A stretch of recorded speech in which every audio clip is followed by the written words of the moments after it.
So, you've seen that Netflix has dropped a new anime called JoJo's Bizarre Adventure Steel Ball Run, but you find out it's part 7 out of an anime that you know nothing about? Well, this video is all for you, so sit back, relax, grab a snack, and get ready for some major spoilers ahead for part 1 up to part 6.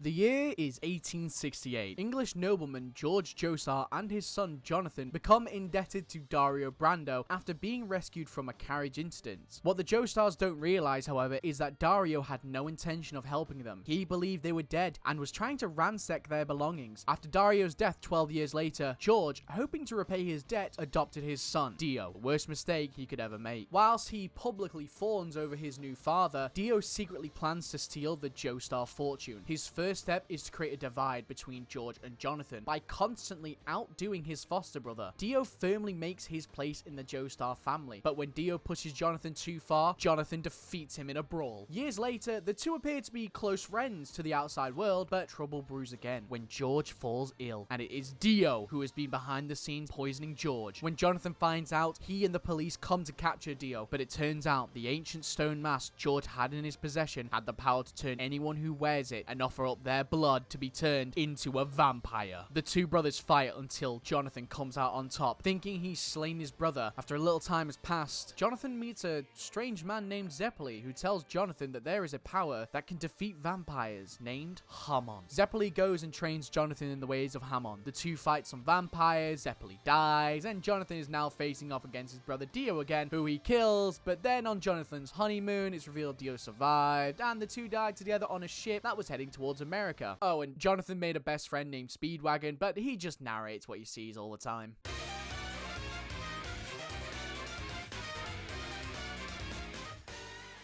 Alright, welcome to 1938 America. It's time to meet the best Joestar, Joseph Joestar, the grandson of Jonathan Joestar. If you haven't figured it out now, everyone is named as JoJo. It ends up that way one way or another. Anyway, an old Speedwagon is in Mexico looking into the history and creation of the stone masks until his team is betrayed by their friend Straight, who turns into a vampire to obtain eternal youth. He gets murked by Joseph and the power of Hamon like 10 minutes later. Oh, and for some reason, Joseph can predict the future, but no one knows why. Speedwagon is captured by Nazis, by the way, and finds out that they're experimenting on a statue that turns out to be one of the very first vampires to ever exist. Now, the ancient vampire escapes. Joseph fights the man from the stone, beats him, meets Caesar Zeppeli, the grandson of the other Zeppeli in part 1, and they find out there are now 3 more pillars with ancient vampires in them. They are dubbed the Pillar Men. Now, the aura that comes from these Pillar Men is insane.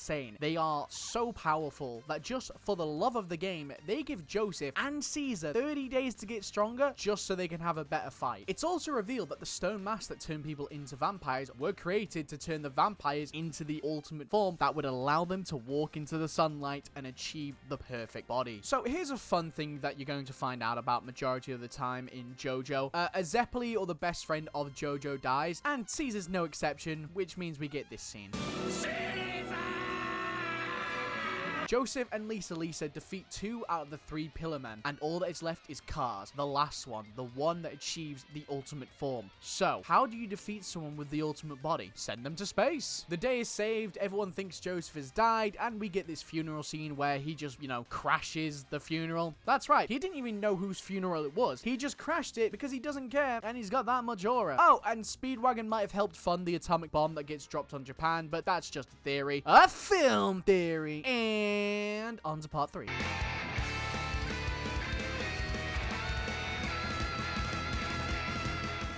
Somehow, Dio has returned. I'm not kidding. This guy's luck is ridiculously high because after everyone thought he died on that boat with Jonathan, we find out that no, he crawled inside this specially made coffin where he attached his head onto Jonathan's body and stayed in there until a group of fishermen accidentally find the coffin, open it up. So, if you love Dio, then get ready because he's our next main villain and he brings a whole new level of bizarreness. Meanwhile, in Japan, Jotaro Kujo, the grandson of Joseph Joestar and the son of Holly Kujo, Tomiko, daughter of Joseph Joestar, is in prison because an evil spirit keeps bringing him toys and things he wants. Now, I'll be honest, he's the least likable Joestar. He's mean to his mother, to his friends, and to his family in general. However, he got himself locked up because he was scared of what this evil spirit will do. But what is the evil spirit? Well, it's the new power system being introduced called stands. So, if you liked Hamon, I'm sorry, but you're going to be seeing far less the further we go into this franchise. These stands are the manifestation of one's fighting spirit, and Jotaro's is called Star Platinum. Stands can only be seen by other stand users, except when they're not, and let's be honest, this one has awful pacing, so I'm just going to do a quick rundown of stands and things that happen.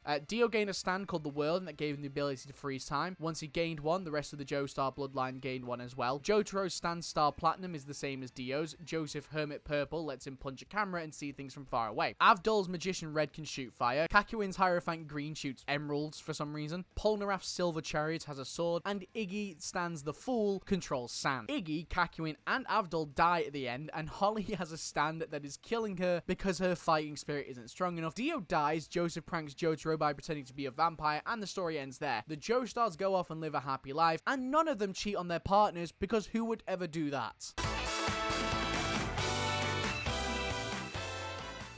Joseph cheats on his wife Susie with a 20-year-old woman named Tomiko Higashikata. This was a 40-year age gap, but I guess Araki didn't know how to create the next main Joestar protagonist, Josuke Joestar. Now, this is arguably the second best or the best season of JoJo, depending on who you ask, but what's it about? In 1999, Jotaro Kujo arrived at the Japanese town of Morio for two reasons: to meet his illegitimate uncle, Josuke Higashikata, and investigate a potential dangerous stand user. Only minutes after he arrives, though, does he accomplish his first goal. However, Jotaro finds out that Josuke is not only a much younger high school student, but he possesses a stand of his own called Crazy Diamond. Not long after their meeting, the two make a startling discovery. Someone is using a supernatural bow and arrow to create stand users around Morio. When Josuke witnesses the threat that this possesses, he resolves to protect his town and stop the spread of lethal stand users. Now, this season is where we see stands become truly weird, so let's go through some of the weirdest ones. The Lock makes you feel so guilty, you off yourself. Love Deluxe, control your hair. Superfly, used to restrain any opponent and attack them if they damage it, and yes, it's a giant transmission tower. It's arguably one of the most useless stands. Araki really pushed the idea of what a stand can be or do, because in part 3 they're all fairly useful with their abilities, but in part 4 you have one that just traps you and one that just turns you into water. Not really the best ability. With the worst ones out of the way though, let me tell you about some of the cool ones. Crazy Diamond. It can restore objects or people to previous states in their history through contact. The Hand. Anything it waves its right hand over will be erased from the universe, be it physical matters or space itself. Killer Queen. It can turn anything into a bomb when it touches them. For example,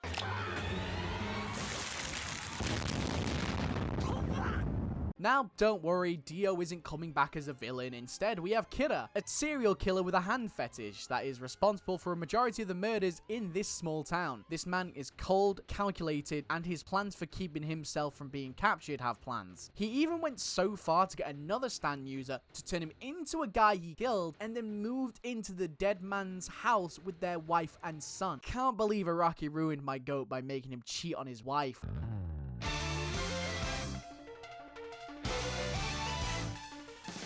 Somehow, Dio has returned. Again, okay, this time I'm joking. But this story follows Dio's son. Now, I'll be honest, this is one of my least liked seasons, so to spare you the mid, I will be doing this one in a very short section and basically just doing a quick rundown of it. So, here we go. Giorno is the son of Dio and Jonathan Joestar because Dio didn't take over Jonathan's body fully when he was doing the upside down monster mash, you know, a bit of the Giorno wants to join the Mafia so they can stop dealing drugs to kids. Very nice. His stand Golden Experience can turn objects into living things. The main villain is the head of the Mafia, and his stand lets him see the future, move within it, and then cut that section out of time so that it never happens so that he can attack you. That's the best explanation you will get because it honestly makes no sense. Giorno and a few other people who aren't important take on the heads of the mob family to rank up and take over the Italian mob. They finally reach the main boss, and he is dog walking them. Giorno stabs himself with an arrow that makes his stand the strongest and traps the main bad guy in an infinite death loop. I know I said this is not my personal favorite one, but a lot of people swear by it saying it's good. I just don't believe them, but watch it if you want.